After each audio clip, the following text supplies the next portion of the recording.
ओम शांति। ओम शांति। आज की तारीख है 20 जनवरी 2024। साकार महावाक्य। बाबा कहते, मीठे बच्चे, तुम कल्याणकारी बाप के बच्चों का कर्तव्य है।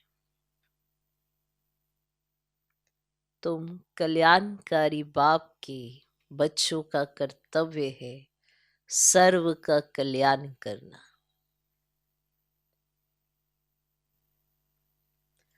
सबको बाप की याद दिलाना और ज्ञान दान देना। बाबा कहते, मीठे बच्चे, तुम कल्याणकारी बाप के बच्चों का कर्तव्य है सर्व का कल्याण करना।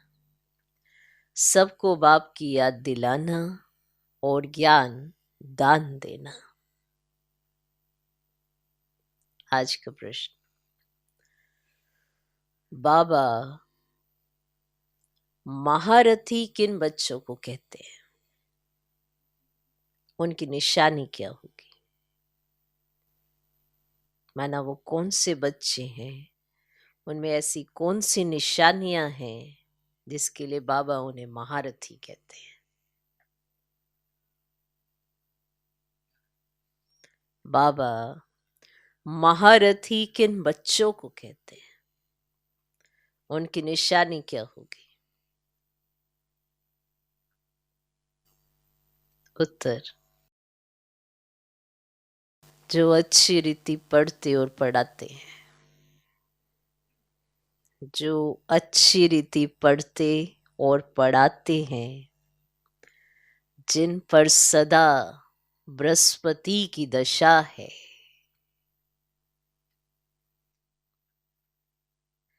जिन पर सदा बृहस्पति की दशा है, जो अपनी और सर्व की उन्नति का सदा ख्याल रखते हैं,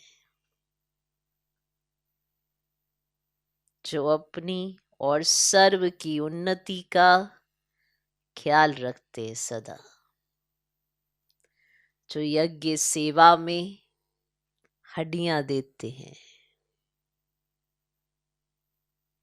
जो यज्ञ सेवा में हड्डियां देते हैं, जो बाबा के कार्य में मददगार रहते हैं,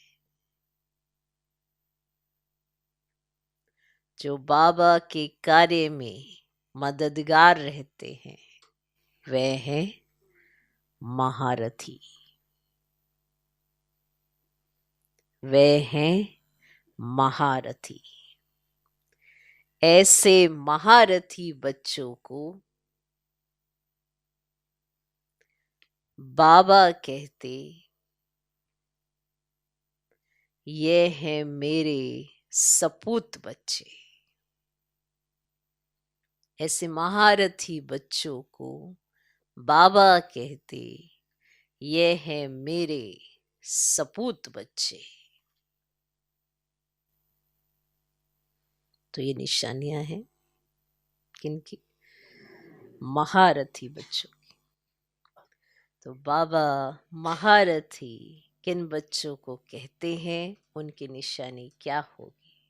उत्तर, जो अच्छी रीति पढ़ते और पढ़ाते हैं, जिन पर सदा बृहस्पति की दशा है, जो अपनी और सर्व की उन्नति का सदा ख्याल रखते हैं, जो यज्ञ सेवा में हड्डियां देते हैं, जो बाबा के कार्य में मददगार रहते हैं, वे हैं महारथी। ऐसे महारथी बच्चों को बाबा कहते, ये है मेरे सपूत बच्चे। तो सुना, निशानियां सुनी, तो अब अपने में देख लेना। जो अपने आप में समझते कि मैं महारथी बच्चा हूं, ओके, देख लिया। ओम शांति। आजकल बच्चे शिव जयंती के लिए तैयारियां कर रहे हैं, कार्ड आदि भी छपाते हैं। बाप ने समझाया तो बहुत बड़ी है, सारी मुख्य बात गीता पर है। मनुष्यों की बनाई हुई गीता को पढ़ते पढ़ते आधा कल्प नीचे उतरते आए हैं। ये भी तुम बच्चे समझते हो, आधा कल्प है दिन, आधा कल्प है रात। अब बाबा टॉपिक देते हैं, उस पर मंथन करना पड़े। तुम लिख सकते हो, भाई और बहनों आकर समझो, एक गीता शास्त्र है ज्ञान का, बाकी सब शास्त्र है भक्ति के। अब ज्ञान का शास्त्र एक ही है, जो पुरुषोत्तम संगम युग पर बेअद का बाप परम पिता परमात्मा त्रिमूर्ति शिव सुनाते हैं। या तो लिखना है ब्रह्मा द्वारा सुना रहे हैं, जिससे 21 जन्म सदगति होगी। ज्ञान की गीता से 21 जन्म का वर्षा मिलता है। फिर 63 जन्म भक्ति की गीता चलती है, जो मनुष्यों की बनाई हुई है। बाप तो राजयोग सिखलाकर सदगति कर देते हैं, फिर सुनने की दरकार नहीं रहती है। इस ज्ञान की गीता से दिन हो जाता है।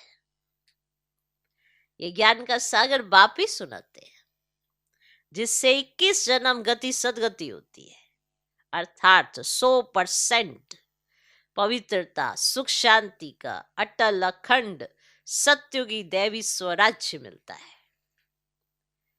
21 जन्मों के लिए चढ़ती कला होती है, और मनुष्यों की बनाई हुई गीता से उतरती कला होती है। तो भक्ति की गीता और ज्ञान की गीता पर अच्छी तरह विचार सागर मंथन करना है। ठीक, यह है टॉपिक, भक्ति की गीता और ज्ञान की गीता पर अच्छी तरह विचार सागर मंथन करना है। ये मूल बात है जो मनुष्य नहीं जानते। तुम लिखते हो त्रिमूर्ति शिव जयंती, सो श्रीमत भगवत गीता जयंती, सो सर्व की सदगति भवंती। ये भी सुना सकते हो कि शिव जयंती सो विश्व में शांति भवंती। मुख्य अक्षर बहुत जरूरी है, जिस पर सारा बता रहे। तुम सबको बतला सकते हो कि मनुष्य मनुष्य की सदगति कर नहीं सकते।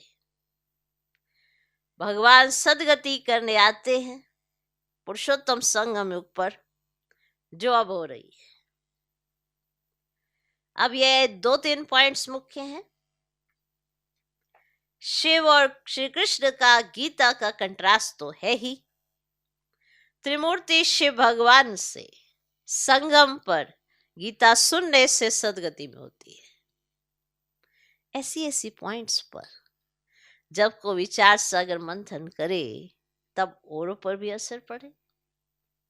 मनुष्य मनुष्य की सदगति कभी कर ही नहीं सकते। सिर्फ एक ही त्रिमूर्ति परम पिता परमात्मा शिव, जो टीचर भी है सतगुरु भी है, वे इस पुरुषोत्तम संगम युग पर सर्व की सदगति कर रहे हैं। कार्ड में थोड़ी लिखत ही हो, ऊपर में लिख देना चाहिए, कलयुगी कोड़ी जैसे पतित मनुष्य से सत्युगी हीरे जैसा पावन देवी देवता बनने का ईश्वरीय निमंत्रण। ऐसे लिखने से मनुष्य खुशी से आएंगे ना, समझने के लिए आएंगे ना, खुशी खुशी से समझने के लिए। सदगति दाता बाप की ही शिव जयंती मनाई जाती है, एकदम क्लियर अक्षर हो। मनुष्य तो भक्तिमान में कितने ढेर शास्त्र पढ़ते हैं, माथा मारते हैं। अब यहाँ एक ही सेकंड में बेहद के बाप से मुक्ति, जीवन मुक्ति मिलती है। जब बाप का बनकर उनसे नॉलेज लेते हैं तो जीवन मुक्ति अवश्य ही मिलेगी। पहले मुक्ति में जाकर जैसा पुरुषार्थ किया होगा, ऐसे जीवन मुक्ति में जरूर आएंगे। जीवन मुक्ति मिलती जरूर है, फिर शुरू में आए वा पिछाड़ी में आए। पहले जीवन मुक्ति में आते, फिर जीवन बंध में। ऐसी ऐसी मुख्य पॉइंट्स अगर धारण करें तो भी बहुत सर्विस कर सकते हैं। अगर बाप को जानते हो तो दूसरों को भी परिचय दो। किसको परिचय नहीं देते हो तो गोया ज्ञान नहीं है। समझानी तो दी जाती है परंतु तकदीर में नहीं है। कल्याणकारी बाप के बच्चे तो कल्याण करना चाहिए, नहीं तो बाप समझेंगे ये कहने मात्र कहते कि हम शिव बाबा के बच्चे हैं, कल्याण तो करते नहीं। साहूकार अथवा गरीब, कल्याण तो सबका करना है, परंतु पहले गरीब उठाएंगे क्योंकि उन्हों को फुर्सत है। ड्रामा में नूंदी ऐसी है, एक साहूकार अगर अभी आ जाए तो उनके पिछाड़ी ढेर आ जाए। अब अगर महिमा निकले तो ढेर के ढेर आ जाए। तुम्हारा है ईश्वरीय मर्तबा, तुम अपना भी और औरों का भी कल्याण करते हो। जो अपना ही कल्याण नहीं करते तो औरों का भी कर नहीं सकते। बाप तो है कल्याणकारी, सर्व का सदगति दाता, तुम भी मददगार हो ना।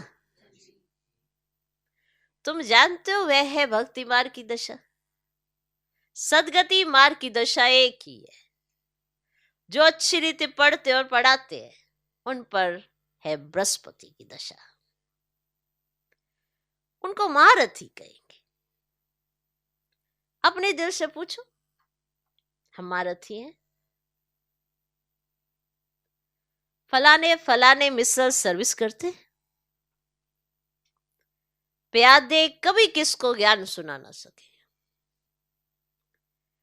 अगर किसका कल्याण नहीं करते तो अपने को कल्याणकारी बाप का बच्चा क्यों कहलाना चाहिए? बाप तो पुरुषार्थ कराएगा। इस यज्ञ सेवा में हड्डियां भी देनी चाहिए, बाकी सिर्फ खाना पीना सोना वह सर्विस हुई क्या? ऐसे तो जाकर प्रजा में दास दासी बनेंगे। बाप तो कहते हैं पुरुषार्थ कर नर से नारायण बनो। सपूत बच्चों को देख बाप भी खुश होंगे। लौकिक बाप भी देखते हैं ये तो बहुत अच्छा मर्तबा पाने वाला है तो देखकर खुश होंगे। पारलौकिक बाप भी ऐसे कहते हैं। बेहद का बाप भी कहते हैं हम तुमको विश्व का मालिक बनाने आए, अब तुम औरों को भी बनाओ। बाकी सिर्फ पेट की पूजा करने से क्या फायदा होगा? सबको सिर्फ यही बताओ कि शिव बाबा को याद करो। भोजन पर भी एक दो को बाप की याद दिलाओ तो सब कहेंगे इनकी शिव बाबा से बहुत प्रीत है। ये तो सहज है ना, इसमें क्या नुकसान है? टेव पड़ जाएगी तो खाते रहेंगे और बाबा को भी याद करते रहेंगे। दैवी गुण भी जरूर धारण करने। अभी तो सब पुकारते हैं हे पतित पावन हो, तो जरूर पतित है। अब शंकराचार्य भी शिव को याद करते क्योंकि वही पतित पावन है।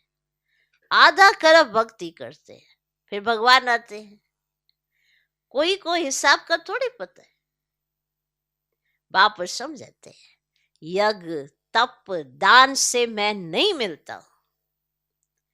इसमें गीता भी आ जाती है।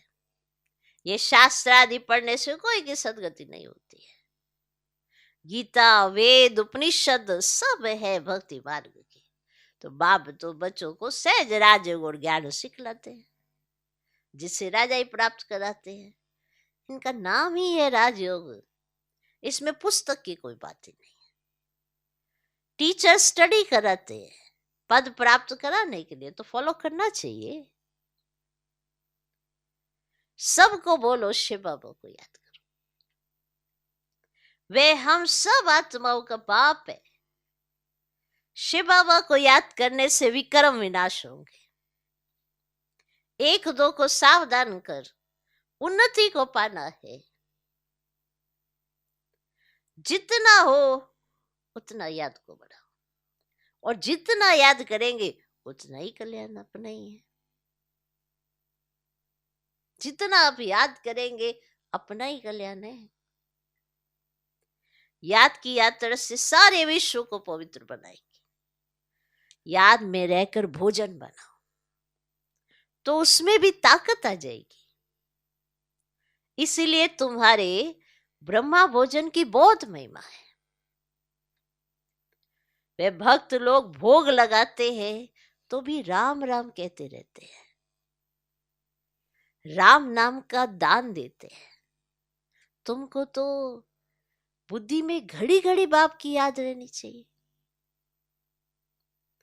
बुद्धि में सारा दिन ज्ञान रहना चाहिए। बाप के पास सारी रचना के आदि मध्य अंत का ज्ञान है ना। ऊंचे ते ऊंचा भगवान है, तुम उनको याद करेंगे तो ऊंच पद प्राप्त करेंगे। फिर दूसरे किसको याद ही क्यों करें? बाप कहते सिर्फ मुझे याद करो तो दूसरे सब छोड़ने पड़ते हैं। अगर याद आ रहे हैं तो बाबा याद नहीं आता है। तुम बाबा को याद करेंगे तो दूसरे सब छोड़ने पड़ते। ये है अव्यभिचारी याद। अगर याद नहीं पड़ती तो गांठ बांध लो। भूल जाते हो घड़ी घड़ी तो गांठ बांध लो। अपनी उन्नति के लिए, ऊंच पद पाने के लिए पुरुषार्थ जरूर करना है कि कैसे भी करके मुझको याद की यात्रा में ही रहना है। हमको भी टीचर बनाने वाला शिव बाबा हमारा टीचर है। तुम सब पंडे हो ना। पंडों का काम है रास्ता बताना। इतना सारा ज्ञान पहले थोड़ी ही तुम्हारे में था। सब कहते पहले तो जैसे पाई पैसे की पढ़ाई थी। सो तो जरूर होगा। ड्रामा अनुसार कल्प पहले में सब पढ़ते रहते हैं, फिर कल्प के बाद भी ऐसे ही पढ़ेंगे। पिछाड़ी में तुमको सब साक्षात्कार होंगे। साक्षात्कार होने में देरी नहीं लगती है। बाबा को जल्दी जल्दी साक्षात्कार होते गए। फलाना फलाना राजा बनेंगे, ये ड्रेस होगी। शुरू में बच्चों को बहुत साक्षात्कार होते थे, फिर अंत में बहुत होंगे, फिर याद करेंगे। अच्छा, मीठे मीठे सिकिल दे बच्चों प्रति माता पिता बाप दादा का याद प्यार और गुड मॉर्निंग। रूहानी बाप की रूहानी बच्चों को नमस्ते। हम रूहानी बच्चों के भी रूहानी बाप को नमस्ते नमस्ते नमस्ते। Good morning good morning good morning. धारणा के लिए मुख्य सार। भोजन पर एक दो को बाप की याद दिलाओ। याद में भोजन खाओ।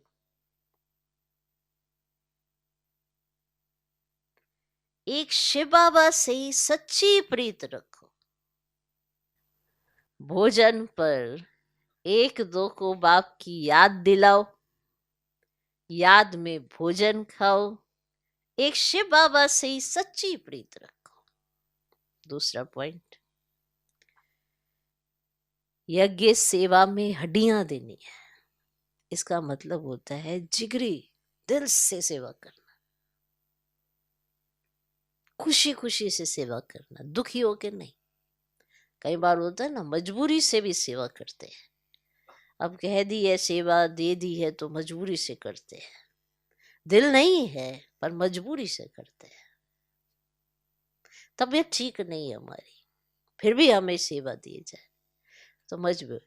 पहले तो ऐसा दौर था, तबीयत ठीक नहीं, बाबा स्पेशल कहता था सेवा करने जाओ, क्योंकि सेवा से ही तुम्हारी तबीयत ठीक होगी। और मैं तुम्हें शक्ति दूंगा। तो बाबा तो ऐसे ही चलाता था सबको। तो सोचो वो एक दौर था जिस समय बाबा जो कहता था ना, हर एक आत्मा वही करती थी, प्रयास जरूर करती थी। और जिसको मैं पढ़ाता था तो फिर क्या कहे, पर बाबा के आगे कोई कुछ नहीं कहता। अंदर उसको लगता था कि मेरा पुरुषार्थ कम है, ये मैं पढ़ाता है मुझको। लेकिन इतनी हिम्मत किसी की नहीं होती थी कि बाबा को कोई कुछ कहे, और उसके आगे तो मम्मा खड़ी। तो मम्मा की तो आंख ही बहुत थी कि मम्मा ऐसे देख लेती थी कि ये देखो थोड़ा सा ऊपर नीचे दे अभिमान में कर रहा है, तो मम्मा उसको अच्छे से समझा देती। क्योंकि जब संगठन होता है ना तो बहुत सी बातें होती है जैसे परिवारों में होती है। कहते हैं जब ज्वाइंट फैमिली में होते हैं तो सबके साथ एडजस्ट करके चलते हैं। तो वहाँ तो छोटी सी फैमिली होती है, करके 2-3 होंगे, चलो एक्स्ट्रा हो जाएंगे 10-12। या संगठन होता है तो देखो 100 से भी बढ़कर आपस में रहते थे, 300 तो रहते ही थे। तो बताओ इतने सारे बच्चे बाबा ने कैसे संभाले। बाबा की वृत्ति में सबके लिए स्नेह था, लेकिन बच्चे दे अभिमान वश थोड़ा भी अगर ऊपर नीचे करते तो कुछ ना कुछ ऊपर नीचे हो ही जाता। इसलिए रोज बाबा को समझानी देनी पड़ती कि कुछ तो श्रीमत के विपरीत कर रहे होंगे ना, तभी ऐसी हालत होती है। तो हालत तो सुधारने के लिए होती है। ये अगर कोई बीमार पड़ जाए तो कहे चलो बीमार पड़ गया मर जाएगा चलो, ऐसे थोड़ा होता है। कोई बीमार पड़ता है तो उसका इलाज किया जाता है, इलाज होता है तो तंदुरुस्त हो जाता है, और फिर तंदुरुस्त तो होकर फिर दूसरों की भी सेवा करता है। या जो कोई बीमार पड़ा तो उसको खटिया ही दे दो कि हाँ भाई चलो जाओ तुम तो बस अब मर नहीं वाले हो क्योंकि तुम बीमार पड़ गए। तो ऐसे थोड़ा होते हैं। कोई कोई बीमारी में खटिया थोड़ा चलेगी। तो ऐसे भी मन की बीमारी होती है। तो जो दिल से बाबा की यज्ञ सेवा करते हैं ना, तो अपनी बीमारी को अपने सिर पर नहीं चढ़ाते। वही बच्चे हड्डी सेवा करते हैं। हड्डियां देने का अर्थ ये नहीं है कि कुछ तुमने लगा देना और हड्डियां भी तुम्हारी टूट पाट जाए, हैं कड़कड़ कड़कड़ कर करें। इसका अर्थ होता है जिगरी सेवा करना, दिल से सेवा करना। जो भी सेवा करना दिल से करना, क्योंकि बाबा तो देख ही रहा है।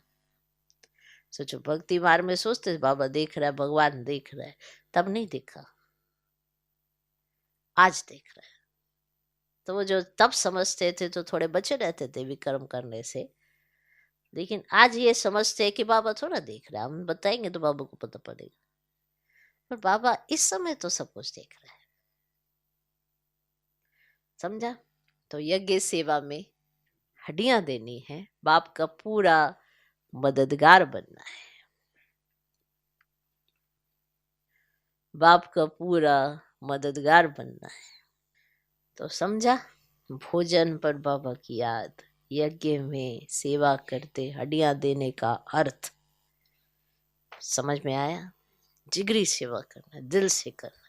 कई सोचते हम तो दिल से करते हैं, पर जहां पर भी कोई कुछ कह देता हमारा दिल खराब हो जाता है, तो फिर क्या सेवा करते हैं? दिल में एक दो की बात रखेंगे तो कैसे सेवा करेंगे? कहते नहीं, हम जो सेवा करते दिल से करते।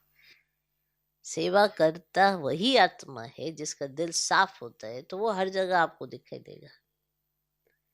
और अगर दिल में कुछ भी होगा तो देखेंगे जरूर कौन मेरे साथ सेवा कर रहा है, इसके साथ मेरी नहीं बनती तो किनारा करने कोई और सेवा ढूंढ लेंगे। ऐसा थोड़ा बनना है। हर जगह अवेलेबल होने वाली आत्मा, समझा जाता है इसका सबके साथ अच्छा कनेक्शन है। समझा? जो पसंद नहीं आता उसके साथ नहीं सेवा करना, और जो पसंद आता ढूंढ ढूंढ के उसी को ढूंढना, उसके साथ ही सेवा करना। तो ये सब खराब कर देता स्थिति। बाबा की याद तो रहती ही नहीं है, एक दो की याद आती है। और जब बाबा की याद ही नहीं रहती है तो अवस्था कैसे बनेगी? एक पत्र है जो 1961 में, क्योंकि बाबा की तो रोज पत्र पढ़ते हो, ये सारे पत्र हैं जो आप सुन रहे हो। बाबा सुबह उठते ही बच्चों के लिए पत्र लिखते, शिव बाबा, बहुत सारे ऐसे पत्र है। कुछ तो मुरलियाँ डायरेक्ट चली हैं, वो सुनते हो, वो रिपीट में सुनते हो। कुछ ऐसी थी जो बाबा लिख के भेजते थे तो फिर उसको रिपीट किया जाता था। तो 1961 में सभी गोप गोपियों प्रति मातेश्वरी जी के हस्तों से लिखा हुआ याद पत्र, सभी गोप गोपियों प्रति मातेश्वरी जी के हस्तों से लिखा हुआ याद पत्र, 1961।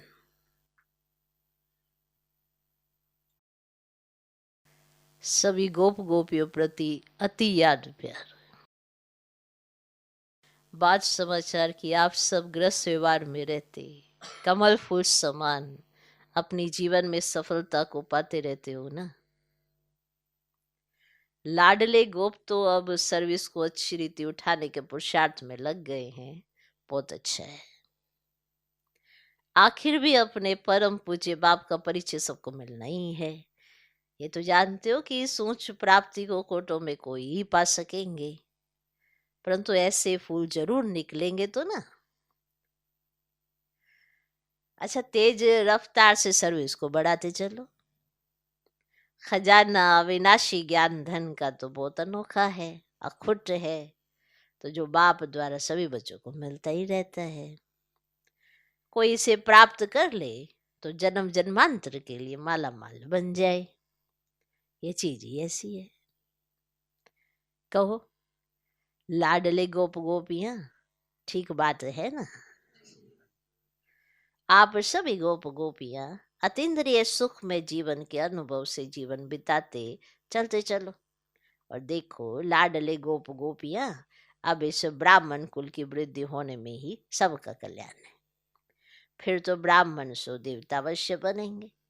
जैसे कई अपने ग्रस्त व्यवहार में रहते भी ब्राह्मण कुलवंशी बनकर चल रहे हैं, अर्थात ग्रस्त व्यवहार में रहते पवित्र रहते हैं, हम एक बाप के बच्चे हैं, ऐसी पवित्र धारणा में रहते हैं। बाकी सभी को उस परम पिता बाप के डायरेक्शन पर ही चलना है। इसको ही श्रीमत पर चलना कहा जाता है। ऐसी धारणा में चलने वालों को ही ब्राह्मण कुलवंशी कहा जाता है। जबकि अब वही बाप टीचर सतगुरु बना है, धर्मराज भी है, तो क्यों ना उनकी गोद का बच्चा बन अपना पूर्ण पवित्रता का अधिकार ले लेना चाहिए, जिससे भविष्य में सुख शांति का पूरा अधिकार प्रारब्ध रूप में प्राप्त हो जाता है। कहो लाडले गोप गोपियां, ऐसे सहज राज को समझ गए हो ना। जीते जी मरने अथवा मरजीवा बनने में डरते तो नहीं हो ना।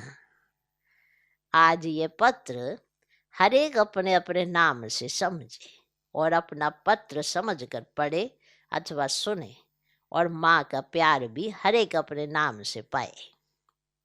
हर एक गोप गोपी प्रति नाम सहित माँ का अत्यंत प्यार। अच्छा, अपना सौभाग्य ऊंच बनाने के पुरुषार्थ में तीव्र वेग से लगे रहना ही कल्याणकारी बनना है। जबकि अभी पता चला है कि स्वयं परम पिता ऊंच वर्षा देने आया है, तो लेकर ही रहना है। अच्छा, छुट्टी लेते हैं। ओम शांति।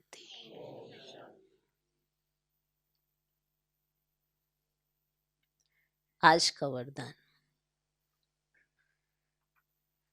अविनाशी प्राप्ति के आधार पर सदा संपन्नता का अनुभव करने वाली प्रसन्न चित्त भव। अविनाशी प्राप्ति के आधार पर सदा संपन्नता का अनुभव करने वाले प्रसन्न चित्त भव। संगम युग पर डायरेक्ट परमात्म प्राप्ति है। वर्तमान के आगे भविष्य कुछ भी नहीं है। इसलिए आपका गीत है, जो पाना था सो पा लिया। इस समय का गायन है, अप्राप्त नहीं कोई वस्तु ब्राह्मणों के खजाने में। ये अविनाशी प्राप्तियां हैं। इन प्राप्तियों से संपन्न रहो तो चलन और चेहरे से सदा प्रसन्नता की विशेषता दिखाई देगी। कुछ भी हो जाए, सर्व प्राप्तिवान अपनी प्रसन्नता छोड़ नहीं सकते।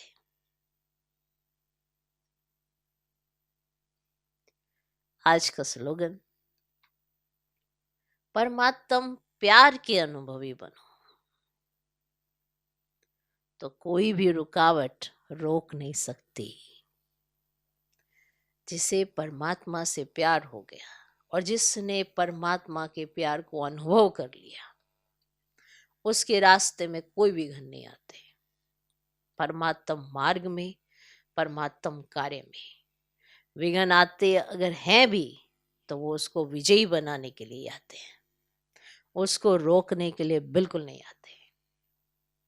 उस आत्मा को अपना जरूर टेस्ट करते रहना चाहिए कि कोई विघ्न मुझे रोक सकता है, नहीं रोक पाएगा अगर परमात्म प्यार इतना होगा। तो इसीलिए परमात्म प्यार का अनुभव बढ़ाओ, विघ्नों से डरना छोड़ो। वैसे भी आपके रास्ते में कुछ भी रुकावट आ नहीं सकती, क्योंकि प्यार इतना गहरा है। तो परमात्म प्यार के अनुभवी बनो तो कोई भी रुकावट रोक नहीं सकती। जहां प्यार है वहां सब कुछ है। और दुनिया वाले भी जहां प्यार होता है वहां सब कुछ करने के लिए तैयार हो जाते हैं। समय, सीमा, सब कुछ उनके आगे कोई रुकावट नहीं डालता। व्यक्ति, वस्तु कोई विघ्न खड़ा भी करे तो वो क्रॉस करके प्यार को जीत ही लेते हैं। तो वो अनुभव उनके पास है और हमारे पास तो परमात्म प्यार है। तो कौन सी रुकावट रोकेगी? आपका एक संकल्प, उसकी सिद्धि तो बाप खुद करा देता है। आपको तो कुछ मेहनत भी नहीं करनी पड़ती। आपने सिर्फ बाप के प्यार में उससे मिलने के लिए संकल्प कर लिया तो कोई आपको रोक नहीं सकता। अगर आपको लगता है किसी का रोकना ज्यादा बलशाली है तो जरूर चेक करना, प्यार में थोड़ी कमी है। तो परमात्म प्यार के अनुभवी बनो तो कोई भी रुकावट रोक नहीं सकती। अव्यक्ति साइलेंस द्वारा डबल लाइट फरिश्ता स्थिति का अनुभव करो।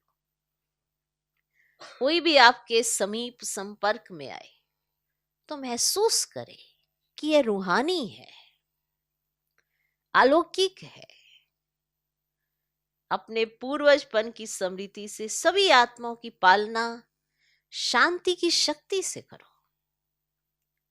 आपका फर्ज है अशांति के वायुमंडल में आत्माओं को शांति का दान देकर उनमें शांति की, सहन शक्ति की हिम्मत भरना। इसके लिए अपनी वृत्ति द्वारा, मनसा शक्ति द्वारा विशेष सेवा करो। लाइट हाउस बन सर्व को शांति की लाइट दो। ओम शांति।